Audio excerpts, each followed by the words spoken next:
Hi, my name is India. I am super excited to make this video today because I have a big update about my keloids that I wanted to share. It's still sort of in the beginning, like experimental stages, so that's why it's actually going to be in a different video. But for this video, I think it's really important to give you some backstory about me and my situation so you can really understand like everything it took and all the steps I had to take in order to like discover this here and now. I'm also probably going to be looking this way every so often to check my notes to make sure I don't forget anything, because there are some details that are like way in the past that I don't want to forget. So sorry if you see me doing that. I'm 25 years old and I first experienced keloids when I was 12. And just as an FYI, my skin also produces hypertrophic scars sometimes, which are, if you don't know, they're raised just like keloids, but they don't keep growing. They don't expand any more than the like original injury site, so they don't keep growing like keloids do. So the story of my keloids started when I was turning 10. It was my 10th birthday and I was in a Claire's in the mall and I was begging my mom to let me pierce my ears. I wanted them pierced so badly. And she finally obliged. She was reluctant and I wish I had listened to her, but you know. So yeah, they were normal piercings for 2 years. They were fine until the day that changed all of that, which was the day that I went swimming at my friend's house. A lot of the details are fuzzy because that was so long ago, but I do remember swimming. I think I hit my ear on the wall in the pool, like when I was underneath, because when I came back up, it hurt a lot. I was bleeding, had to get out of the pool. My friend's mom did some basic first aid. She took out the earrings, and I think that's what triggered it. So I only remember injuring one ear, but because we took the earrings out, I think that that was the reason that both of them started growing, because you know, as you know, with keloids, they overcompensate. They tend to go a little bit overboard with the healing. I can't say how long exactly it took for my ears to start growing the keloids after that, but it was pretty soon after. And you know, eventually I had 4 keloids on my earlobes. I had 2 in the front, which were pretty small, and then 2 in the back, which were much larger. For size reference, here's a photo of when I was 12, when the keloids were actually still very new and still growing at this point. You can't see the front one very well in this photo, but you can see the back one from the front, which sucks. You know, I was young and embarrassed to have these, and I have really small ears to begin with, so it really sucked. And then here's another photo from 2018. This was the actual day of my 3rd surgery here in Los Angeles. So these were my 3rd set of keloids, and they're pretty sizable here as well. I don't remember them being that big, but I guess they were. Moving on, it took years actually to get treatment for my keloids. They were painful. They would itch at random parts of the day. Sometimes they would sting and burn. Later in life, as they grew back, pain actually started shooting down my neck, particularly on my right side, which was pretty scary to me. It was also painful to sleep on them because I'm a side sleeper, so putting that pressure on them for many hours of the night, I would wake up irritated, and it was tough. During my first ever doctor's visit, when we finally went to address the keloids, I remember my doctor lightly touching on the keloids. She was asking me if they hurt, and being 12, I thought she meant at that moment because she was examining them. I didn't know that she meant in general if they hurt, so I said no, unfortunately, because they were fine at the moment where she was touching them. She was going really lightly and they didn't hurt while she was doing that, so of course I thought, no, they don't hurt right now. Unfortunately, saying this deemed it a cosmetic issue, and thus not covered by our insurance. So that began my mom's multiple year insurance battle, going back and forth with our insurance, trying to rectify this gross misunderstanding. I wish she had been more specific or had clarified with me as a child My mom also, I think she assumed that that's what she meant, because she would have, you know, chimed in a little bit there. But eventually, I don't know how she did it, but my angel of a mom finally won the insurance battle and made them realize that these were painful and they were affecting my everyday life. So I finally had my first excision. If you don't know what an excision is, it's just a surgical removal.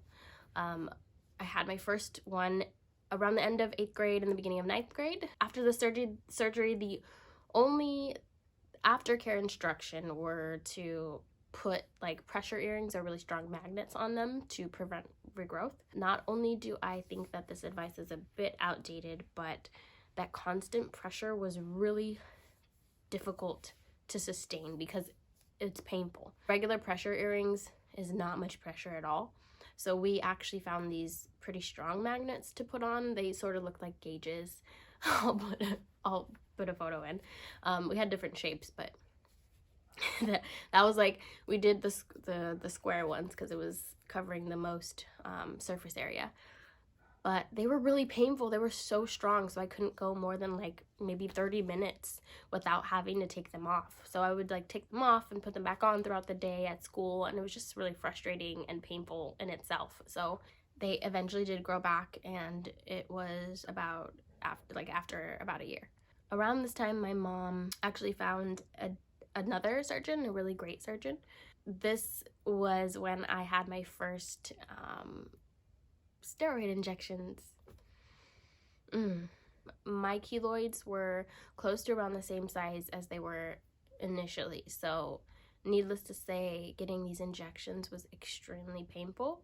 I would say to date it's the most painful thing that I've ever endured, which, for perspective, I've never broken a bone. I've never had like a serious injury like that, or illnesses even. I don't get sick very like severely, so just keep that in mind. But it was very, very, very painful to get these injections, so much so that when I wasn't warned, and when I felt that first injection, I clenched onto the chair so hard that like when I let go, my knuckles were all white and they felt weird because I had been holding on for so long, and like tears instantly started coming out of my eyes. And I was around 15 or 16 when I got these injections. We thought that doing injections would be helpful to do first before anything.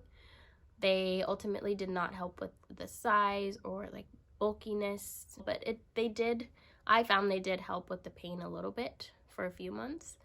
So I continued to get steroid shots every few months to see, how it went, if it did eventually help with the bulkiness, which it didn't. We eventually just decided that this wasn't working, so we scheduled my second excision.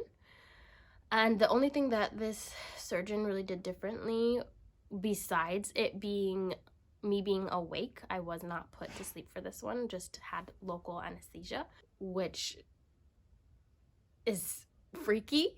So the surgery is on your ear, so I'm hearing everything. That was freaky. The only other different thing he did was expose the scar tissue to mitomycin C, which is a common chemotherapy drug, in attempts to prevent regrowth, and that's about it. They did eventually grow back. At this point, my regrowth period was still about a year. Since that last surgery, I graduated from high school. I finished my 2 years at community college. I moved to Los Angeles, and then I finished my bachelor's degree online before everything was online, pre-COVID. And yeah, I was sort of back to square one in Los Angeles. This time they were more oddly shaped, which I'll touch on a little bit later. Moving to Los Angeles and starting a whole like new existence in the city was scary, because I was pretty much, like I said, starting from square one again. I had to find a new doctor and make an initial appointment so I could get a referral to specialists, and they kept referring me to doctors and surgeons who I would never, like after my initial appointments with them, I never would agree to have them put me down. put me to sleep, put me under. The reasons for that could be a whole nother video. They didn't understand, they didn't care. Also, some of them didn't care. So I chose to actually go through my insurance book that was sent to me. I couldn't find the book, I don't know where I put it, but I did have this Amazon box for reference. This thickness is the same thickness of the book that I went through to find my own providers, because my doctor said that I could find my own that were covered with my insurance and let them know, and they'd send me there. Hours going through every single doctor and dermatologist, surgeon on those lists, Googling them to see their reviews, if they had any experience with ears or keloids, or, you know, just to get the whole picture. And eventually I settled on a dermatologist, Dr. Naveed Ezra, and a surgeon who I'm not sure if he's still practicing, so I won't name him. But I felt confident with those two professionals. First, I went to the dermatologist, Dr. Ezra, and I saw that he offers cryotherapy. So that's something that I had never tried before for my keloids, so I thought maybe it would be a good idea to try that. So I went to him. I discussed this a little bit on how that went in one of my videos on Instagram. I will share which video when I posted that. But if you want to see how that went, you can go watch that video. But then I saw this surgeon. He was super confident and knew exactly what I was dealing with.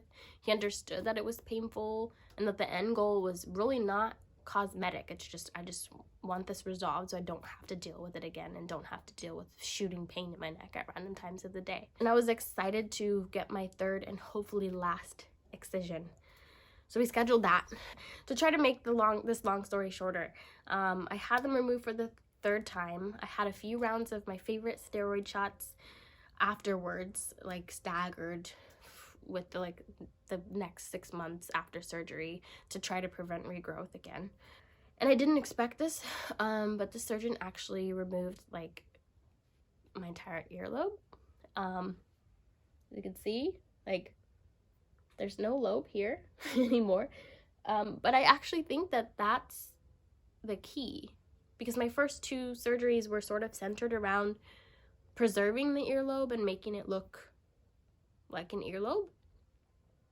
So there was still always scar tissue left there. It was still hard. They sort of just debulked and went on with it. And I think that's why it continued to grow back. But it's been over 2 years, and, you know, I don't know if you can see my scar, but it looks like a normal scar. There's no scar tissue. There's no lobe, but I don't have any pain on this side anymore. So that's all I wanted. This ear was a little bit different because it, like I mentioned earlier, it was a different shape. It was sort of more attached to my cheek here.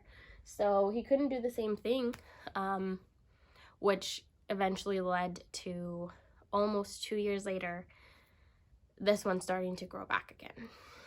This happened at the beginning of this year, 2020. And this was obviously really disappointing to me and a really bad sign, and I was like super upset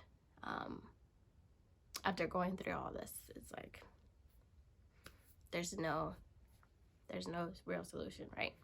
So that brings us to now, which I'm gonna direct you to the next video because this one has been so long. I'll continue the story there. It'll be more about now and my discovery to find a different treatment. I didn't want to get another surgery. I want to thank you so much for watching this if you did. I know that there are a lot of you out there with keloids who probably feel like you're alone, and I get it. I've only seen like 2 people in my entire life in person with keloids, and when I saw them I was like, I have keloids. And I don't know what it is about being able to relate to somebody that just makes you feel better, but I've gotten a lot of messages on Instagram from people around the world who ask me for advice, but they also just, I think they're just looking for somebody to talk to and to relate to, because it's rough when you don't see it a lot. It feels good to be able to relate to people and lift each other up. and let them know that you're not alone. So you are not alone if you have keloids. If you will, find somebody in the comments and share the love. Just let them know they're not alone. And please have a great day. Spread the love all day. And I'll hopefully see you in the next one. If you want to, like and subscribe. Yeah, thank you.